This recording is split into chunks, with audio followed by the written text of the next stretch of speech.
Hello friends, welcome to a lecture series on essential mathematics for machine learning.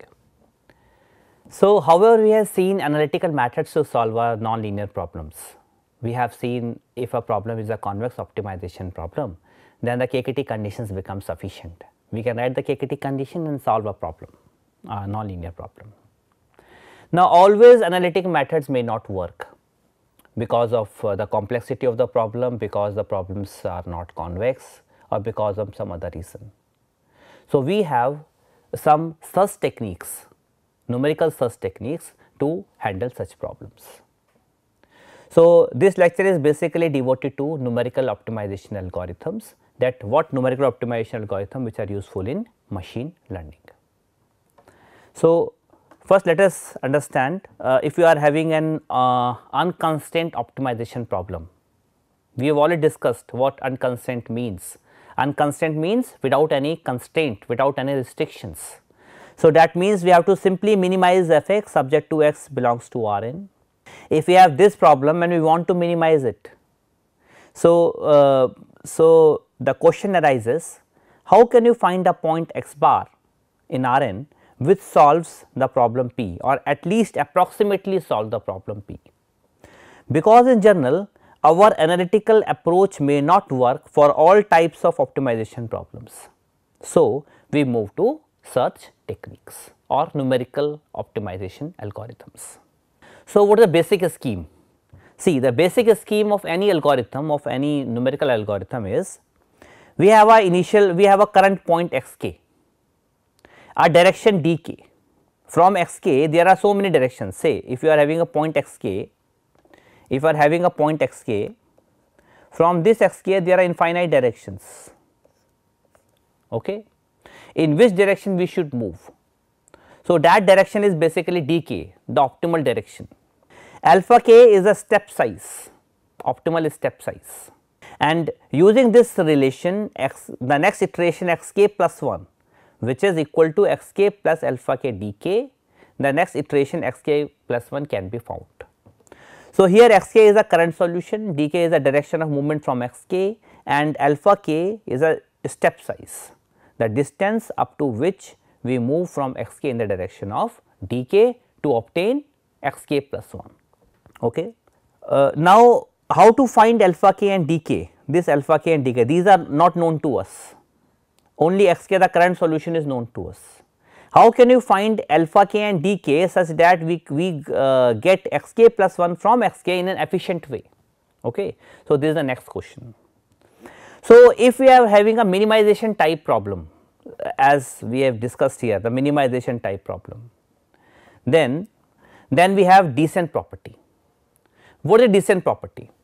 See, if we are moving from a current solution x k to x k plus 1 such that the value of f at x k plus 1 is less than value of f at x k, that means we are going in a descent direction. If it is a maximization type and f at x k plus 1 is more than f at x k, then we say that it is an ascent direction. Okay. So, an algorithm for solving P is said to have a descent property if this inequality holds for every k, and that is as we proceed the value of objective function decreases. Now, if we are developing any algorithm, any numerical algorithm, so we have certain terms related to that algorithm. First is order of convergence. What is the order of convergence of that algorithm? So, how we define order of convergence? So, let us sequence x k converges to a point x bar, okay, and let x k is not equal to x bar for sufficiently large k. The quantity, the norm of x k minus x bar is called the error of the kth iteration, of course, because x k converges to x bar, and the norm of x k minus x bar, because we have to anyhow approach to x k. So, this is nothing but the error term at the kth iteration. Suppose there exists a p and alpha in between 0 and infinity such that norm of x k plus 1 minus x bar divided by norm of x k minus x bar whole raised to power p, as limit k tends to infinity if it is alpha, then P is called order of convergence of sequence xk. That means this value must be finite. If this value is finite for some P, then that P is called order of convergence of sequence xk. Okay. Now, if P equal to 1, if for some algorithm the sequence x1, x2, x3 up to xk and so on, if that sequence converges for P equal to 1, then we say that the sequence is linearly convergent. Okay. If in this P comes out to be 1, that means that sequence is linearly convergent. If P equal to 2, then we say the sequence is quadratic convergent or convergent of order 2. Of course, the larger value of P, what indicates the larger value of P? If you are having P 3, P 3.5 or something for some algorithms, that means the algorithm is faster. The larger value of P indicates the faster the algorithm will converge. Okay. Now, we are having unimodal function. What do you mean by unimodal function? The function f from an interval a b. Now, this initial interval is called interval of uncertainty. See, you are having a closed interval a b and you are interested to find out point x, which is the optimal solution of a given unconstrained optimization problem. So, this initial interval is called interval of uncertainty. So, this problem, the function from a b to r is said to be unimodal function if it has only one peak in the given interval a b. Okay. If it is only one peak, either minima or maxima, only one peak is called unimodal function. Let us suppose you are having a unimodal minimum function f from a b to r, then there exists x between a and b such that, see, if you are having a unimodal function, if you are having a unimodal minimum function,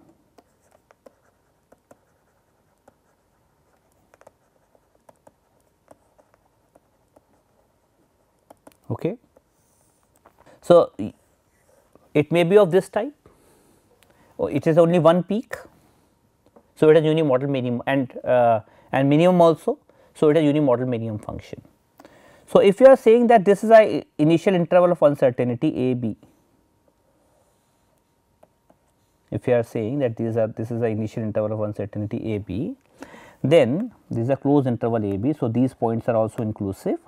Then that means that it first decreases up to some point and then increases, because it is a unimodal minimum function. So, that is what I have stated here, that first of all there will be a x in between a and b, and that x is the minimum point, where it first strictly decreases from a to x and then increases from x to b. Similarly, we can define unimodal minimum maximum function. Now, in unimodal minimum functions, the various cases may arise. So, let us discuss these cases now.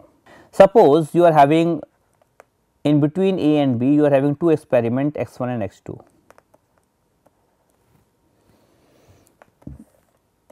Okay. So, this is y equal to f x, a function. Okay.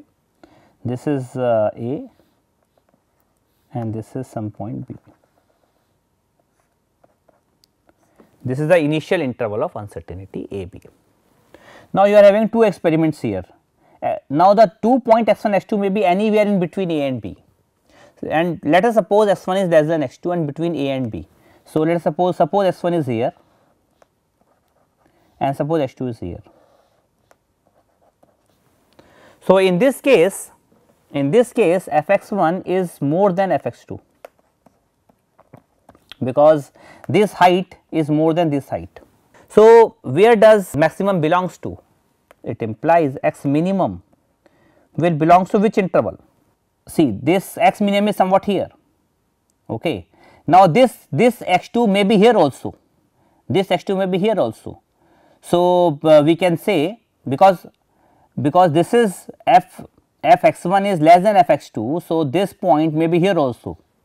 So, we can say that this belongs to x1 to b, because x1 cannot be here. If x1 is here, because x1 is less than x2, and if x1 is here, here it is increasing. So, this inequality will not hold. Okay. Now, the second case which may arise is, this is A, this is B. The second case which may arise is x 1 is somewhat here and x 2 is somewhat here. That means f x 1 is less than f x 2. So, x minimum belongs to in which interval? See, now x 1 is less than x 2. So, this x 1 may be here also, okay. But this x 2 cannot be here because x 1 is less than x 2. So, we can say that minimum always belongs to a to x 2. In any case, whether x 1 is here or here, minimum always belongs to a to x 2.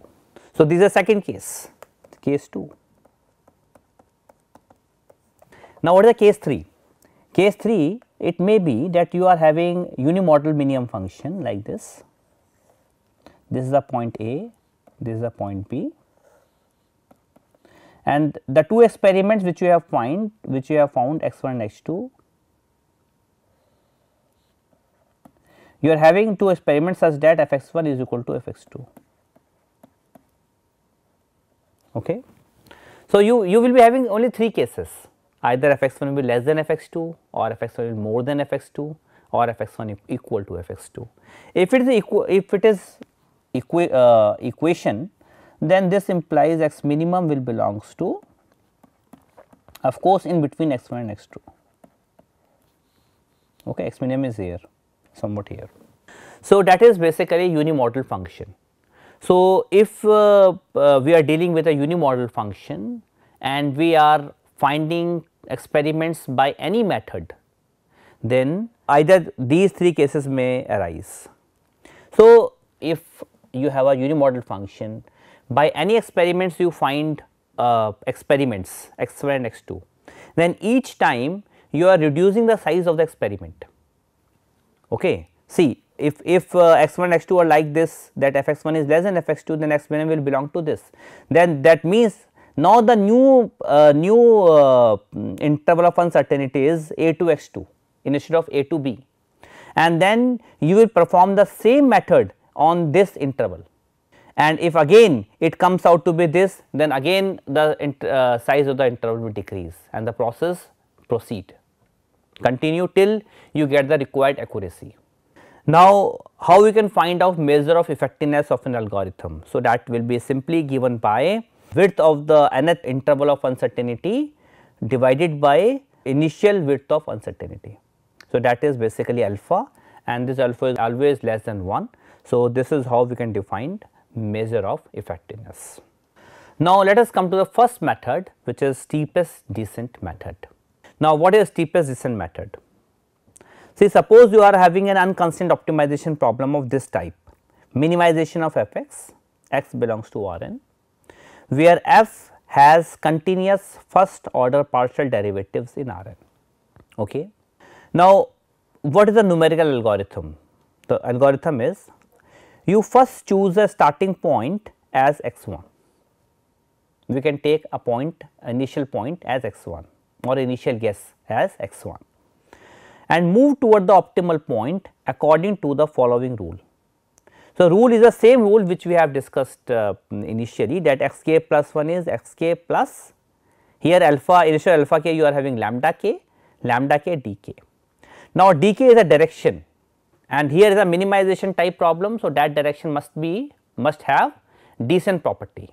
Descent property means that f of x k plus 1 should be less than f at x k, and lambda k is the optimal step size which can be obtained by this. So, how we will obtain this, let us discuss. So, first of all in steepest descent method, this point is x k. Okay. It may be x 1, x 2 or any point. From this x k, as we already discussed, there are infinite direction. In which direction we should move? That is the first thing. Now, it is a minimization type problem, okay, and we know that the rate of change of a function decreases most rapidly if we move along negative of gradient of f. Okay. So, that means if we move along negative of gradient of f at this point x k and take that as a descent direction. So, that will definitely the direction where the value of the f decreases. Now, the question is how we can find out the optimal step size. See, we have find a direction dk which is nothing but negative of gradient of f at x k, okay, and x k plus 1 is nothing but x k plus lambda k dk. Now, this d alpha k is nothing but this alpha k is c from here we have to reach a point x k plus 1 and this is the step size. So, how we can find out the optimal step size? So, if we put this x k plus 1, this f of x k plus 1 and if we minimize this over lambda k, then this will give the optimal step size. Okay. So, let us discuss it by an example. First we will see few properties of this and what is stopping rule, up to how much we have to perform these iterations. We first start with x 1, then find x 2, x 3 and so on. So, the stopping rule is either norm of gradient of f x k should be less than epsilon, epsilon is a tolerance level which will be given to you, or the difference of the two successive iterations, the value of f at a two successive iterations, the norm of this should be less than epsilon dash. That is the stopping rule. Now, what are the properties of this method? The first property is it is globally convergent. Okay. The second property is it has order of convergence unity, that is p equal to 1 for this case, and it has a descent property. Of course, it has a descent property, that means f of x k plus 1 is less than f x k for all k.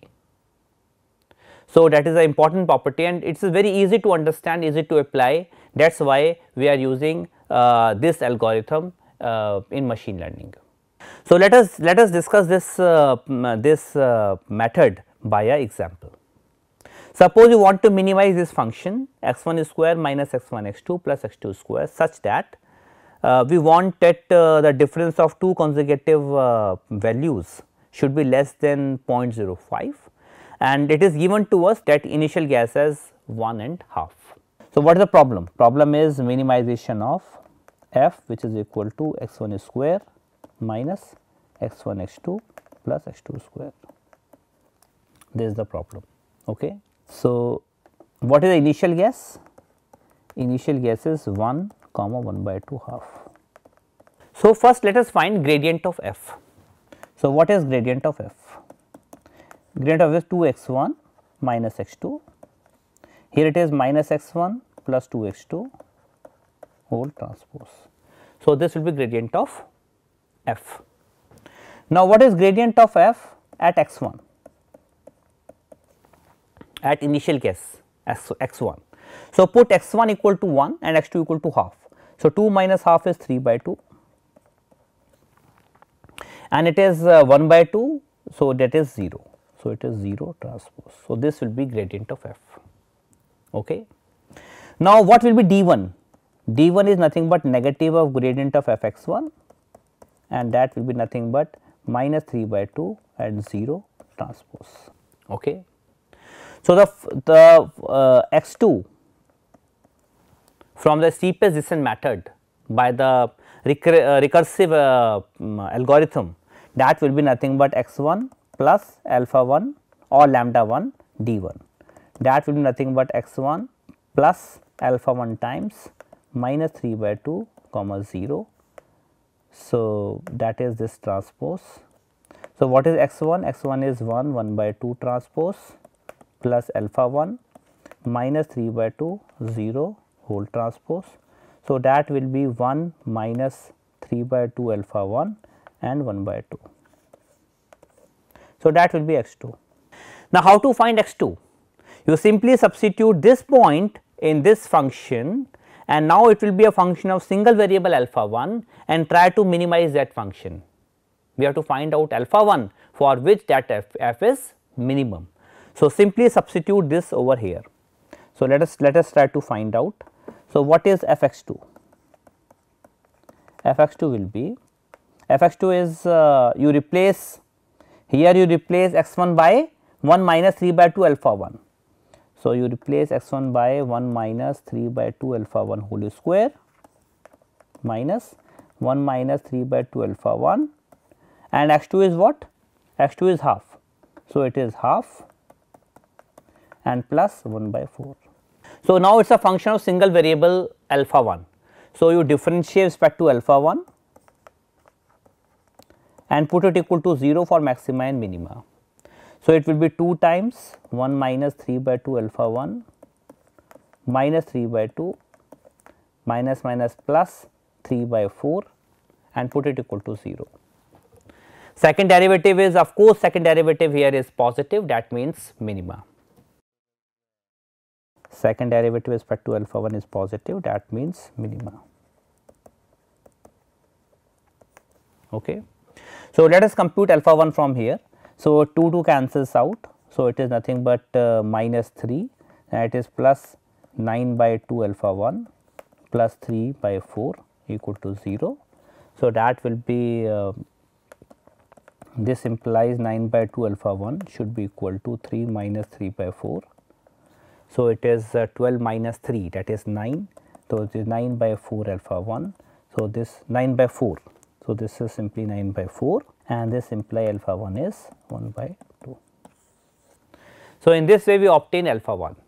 So, what will be x 1 x 2 now? So, x 2 is nothing but, now I substitute alpha 1 here.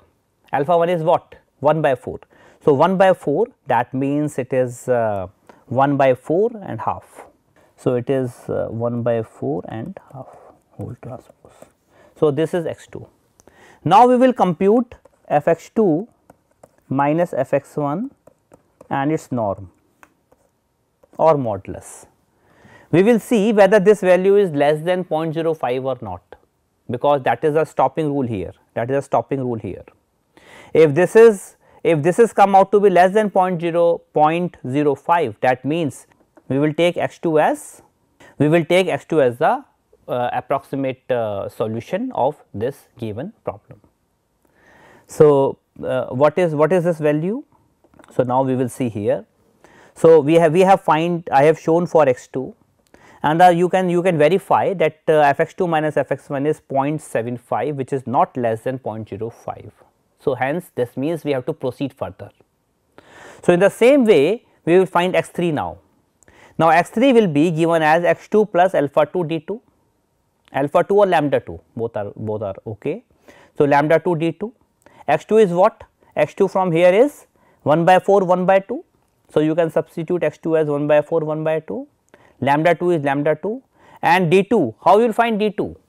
d 2 is nothing but negative of gradient of f at x 2. So, gradient of f we have already computed, gradient of f is this. So, you have to find now gradient of f at x 2, x 2 is 1 by 2 1 by 4 1 by 2. So, you substitute x 1 as 1 by 4 and x 2 is 1 by 2 and find out gradient of f at x 2 at this point. So, we will obtain this. Okay. Now, again we substitute this x 3 in the function and try to minimize, try to find out that lambda 2 for which f is minimum, and after solving again we will get lambda 2 as half. So, when you substitute lambda 2 equal to half here, we will get x 3 as 1 by 4 1 by 8. Okay. And now, if you find out the mod of f x 3 minus f x 4, it comes out to be 9 by 64, which is less than 0.05. Now, we will stop here and we will say that x 3 is the approximate optimal solution of the given problem. So, in this way we have seen that if we are having a non-linear unconstrained optimization problem, then using a steepest descent method we can find out at least approximate optimal solution of a given problem. In the next lecture, we will see some more numerical search techniques for solving constraint optimization problems. Thank you.